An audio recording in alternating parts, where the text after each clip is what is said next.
Maagang binanatan ni Navarro dito ay Efren Reyes at Chris Juben. Hinabol na muna yung kanyang kakampi dahil si John Mark Hamingaw naman ang humahawak muna sa peloton.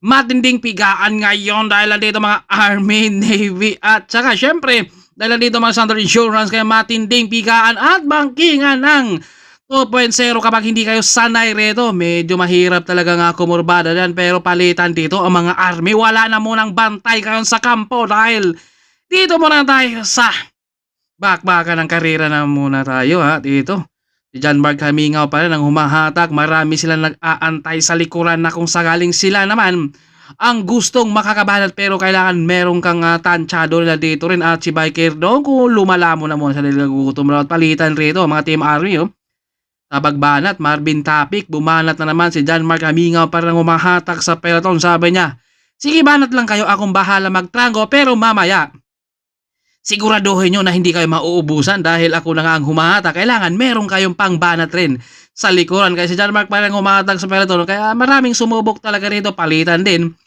ang mga Army rito. Kaya wala na munang bantay daw sa kampo. Dito mga Navy rin ha. Kaya ganun talaga ang laban. Kumbaga sa probinsya, mga armas dito, bike na muna sila ngayon. Eto na, may mga tumakas tayo. Solo natin si Idol rito. Pero eto na, nagkaroon ng second group. Banatan sila dito dahil ayaw na pumanayag na may makakawala rin at Kenneth Solis, AJ Aso, nandun naman si Jude, ito si Ulo, Jomar, dinadapaan rin. Isa-isa sila naglabasan dahil kapag may aagwa dyan at tinamad ang peloton, wala na maghabol. Kailangan mas maaga, kailangan habulin na kaagad at Jericho Jelo 0. Efren Reyes, si Pacquiao, and dito naman si Jopper Alexis Pagara. Grabe yung mga banatan talaga at nagkakatunugan ng mga cambio rito kapag hindi kayo sanay talaga. Kapag nagkamali, tumbling talaga. Dinadapa na Jericho 0. Naman si Arcueva doon kasama si Boots. Ito si Pacquiao nandun na rin. John Paul Morales nandito. Dinadapaan ni Jod. Kita nyo naman yung mga sprinter talaga nagkakabantayan. Pero si John Mark Hamingaw, hindi pa rin sila naghiwalay ni Chris Juben. Sabi na, ito na John Paul Morales, pumipiga at pumapanay na. Pero nandito naman si John at Kenneth Solis, hindi rin siya nagpapaiwan dito. Dahil yan yung mortal na karimatihan rin dito. Si Kenneth Solis at John Paul Morales. Grabe yung mga pigahan, tapatan lang talaga. Nagkatalo lang talaga doon sa bike truhan.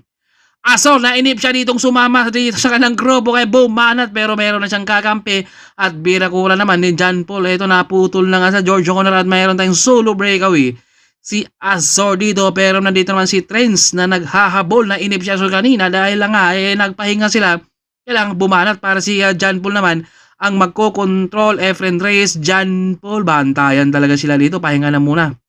Si Jericho, sabi niya kanina, kailangan ko mag-recover para re-remati na lang ako. Kumbaga, pinainit ko lang ang aking baga. Kung mainit ang ating panahon ngayon, pero nag-iinit naman yan sila sa laban nila dyan. Si Trent, hindi pa rin dumikit rito kay AJ Azor, pero yung grupo nandyan na dahil binakura na muna ni John Paul ang harapan.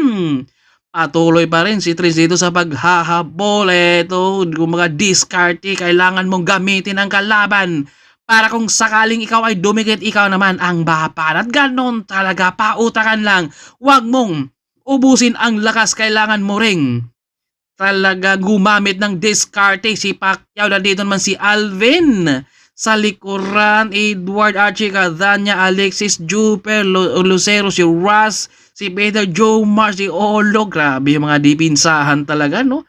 Kapag nag-aantay ka talaga, may mga kumakalas na rin tayo. Si Marvin Tapik, Azor, pilit pa rin talaga na aagwat dito dahil nandito na si Pacquiao na kanyang re-remate, pero hindi naman pumapayag rin si Efren Reyes. Habol din si John Mark Hamingaw dito sa kailang 20 laps. Mabigat-bigat yan kapag wala kang ensayo dito. Medyo last 3 pwede ka nang kumalas dito, pero si Elvis Nip sabi niya may ensayo ako, kasama ko si Tatay Talks, kaya gusto ko ring ilabas. At may mga sprint tayo rito rin. Si George lumabas din, Alexis naghabol, at ito may sprint tayo rito. Alexis ang nakabungad rito, medyo hindi na inagaw ni George dito. At si Bush nandito na rin. Si Archie, Cadania, Alexis, dito na sila nagkanya-kanyang labas na to.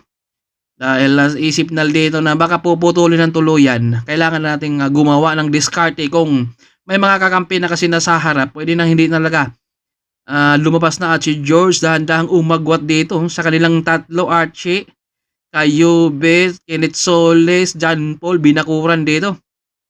Siya ni Jod talagang yan yung tinao ni Jod. Pero abangan natin kung sinong re-remate ha dahil may dalawa na magkakampi na doon.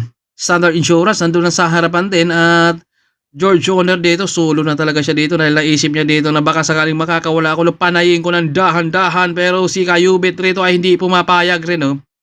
Humihingi ng palit dito si Kayubit pero yung kakampi naman ang nasa likod, hindi talaga ipapalit si Cardania kaya Alexis ang nagtsatsaga at nandito si Jod talaga nakabantay kay John Paul Morales. Abangan natin at Jericho nakabantay rin kay Jod kaya abangan natin kung sino ang mananalo sa kanila dito. Lahat yan sila gustong manalo at inabot naman si George sa kanyang solo kanina ha? Kaya buo na naman sila to. Magandang abangan natin ha. Si Alvin bumanat. Kung sino ang mananalo dahil lahat talaga yan sila. Pero may mga kumakalas na. Galon talaga ang ating laban. Ubuzan, Alvin, Pumanay Trains, Kayubit, George, Pacquiao, John. Nandito naman naghahabol. Ito yung mga sprinter natin. John Mark Amingo, bit-bit pa rin niya rito. Ganon talaga kapag veterano talaga. Nandito naman si John pero nasa likuran din si Pacquiao, John Paul. Dahan-dahang lumas at pumanay sa harap nila rito pero hindi nagpaiwan si Olo rito dahil ang sabi niya kapag itutuloy ni Kuya John Paul daw, babanatan niya. Dahil siyempre yung mga bagay natin, handa na rin talaga silang makikipagsabayan at si Edward solo na naman siya rito. Sinubukan niyang takasan dahil kapag ikaw nakauna sa bangkingan dito, pwede ka talagang lumuwas din at binakuran ni John Paul ang harapan ng peloton dahil si Pacquiao lumabas pero marami rin ang naghabol kaya abangan natin kung matutuloy ba ni Pacquiao yung kanyang pagbanat rito at inabot sa kalang last to Cueva, Efren, Reyes, Pacquiao, Jomar, Chris Joben. Kita nyo naman yan, Losero. Talagang humahabol rin siya agad at yung mga nasa likod nito, pagod na to, pwede na itong bumawi rin sa susunod lalaban rin at Chris Joben sa kanang last lap hinatak pa at maraming mga nakakabit doon at naiwan nga dito si Pacquiao kaya abangan natin kung makakarimate ba dito si Pacquiao ha dahil naiwan na siya at si Chris Joben ang humahatak pero si Efren Reyes ang una nito lumas si Pacquiao easy astor humahabol Jericho Lucero at nandito na si Efren Reyes tapatan sila dito pero ginamitan ng kamao ni Pacquiao kaya tinagos niya si Efren Reyes. Grabe naiwan na si Pacquiao, nanalo ba?